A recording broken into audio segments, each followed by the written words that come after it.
مومنو، تم پر روزے فرض کیے گئے ہیں جس طرح تم سے پہلے لوگوں پر فرض کیے گئے تھے، تاکہ تم پرہیزگار بنو۔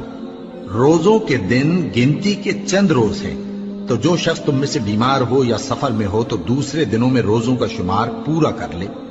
اور جو لوگ روزہ رکھنے کی طاقت رکھیں لیکن رکھیں نہیں، وہ روزے کے بدلے محتاج کو کھانا کھلا دیں۔